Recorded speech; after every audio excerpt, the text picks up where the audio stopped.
شخص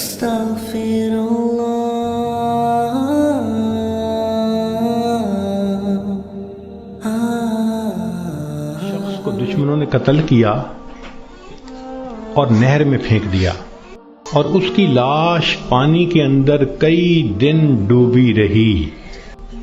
جب وہ اوپر آئی سطح پر تو اتنی پھول گئی تھی کہ بندے کی پہچان ممکن ہی نہیں تھی، شکل ہی بدل گئی تھی۔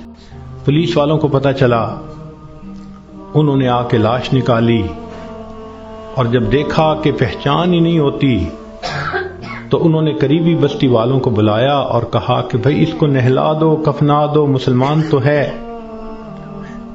چنانچہ امام صاحب نے کہا کہ جی میں نہلا تو دوں گا، میرے پاس کفن کے پیسے تو نہیں ہیں، مجھے کفن کے پیسے دے دو۔ ایک بندے نے کہا کہ جی اعلان کر دو۔ ذرا سنیں، مسجد میں اعلان ہوا، بھائی لاوارث نعش ہے، کفن خریدنا ہے، چندہ لاؤ۔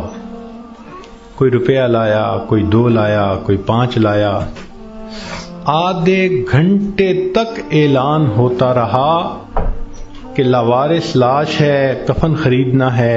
آدھے گھنٹے کے بعد پھر جا کر پیسے پورے ہوئے، کفن خریدا گیا، اس کو نہلایا گیا، کفنا دیا گیا، جنازہ پڑھایا گیا۔ جنازہ پڑھتے ہوئے ایک آدمی کی آنکھ میں بھی آنسو نہیں تھے، اس لیے کہ کوئی جانتا ہی نہیں تھا یہ کون ہے۔ جب اس کو دفن کیا گیا تو 3 مہینے کے بعد کیس کی حقیقت کھلی، تب پتہ چلا کہ وہ سرگودا کے علاقے کا ایک ذمہ دار تھا۔ 4 مربع اس کے باغات تھے، کروڑوں کی سالانہ آمدنی تھی، کوئی 6 کروڑ روپیہ اس کے بینک بیلنس کے طور پہ موجود تھا اور اس کے 4 جوان العمر بیٹے تھے۔ اس لینڈ لارڈ نے کبھی سوچا بھی نہیں ہوگا کہ میں کروڑوں پتی بندھا جب دنیا سے جانے لگوں گا تو چندے کا کفن لے کے جاؤں گا۔ اس کو کہتے ہیں وارث مان نہ کری وارثاں دا، رب بے وارثا کر مار دئی، کہ وارث تم اپنے وارثوں کا مان نہ کرنا، اللہ بندے کو لاوارث کر کے مار دیتے ہیں۔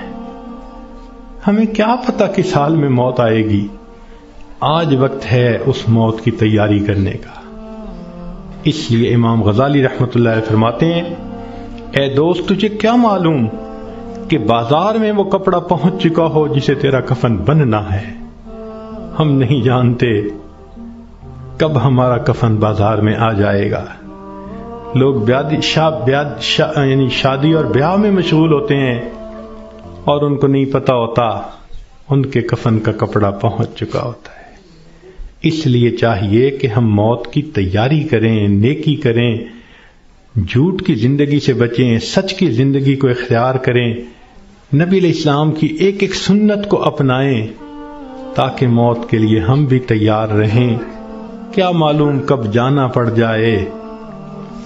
ہمارا حال تو وہی ہے کہ بارات پہنچ گئی تھی اور لڑکی والے لڑکی کے کان سلوانے گئے ہوئے تھے کہ جی ہم نے کانوں میں بالیاں ڈالنی ہیں۔ جیسے اس لڑکی والوں کو شرمندگی ہوئی، وہی حال ہمارا ہے کہ ملک الموت پہنچ جائیں گے اور ہم نے ابھی تیاری ہی نہیں کی۔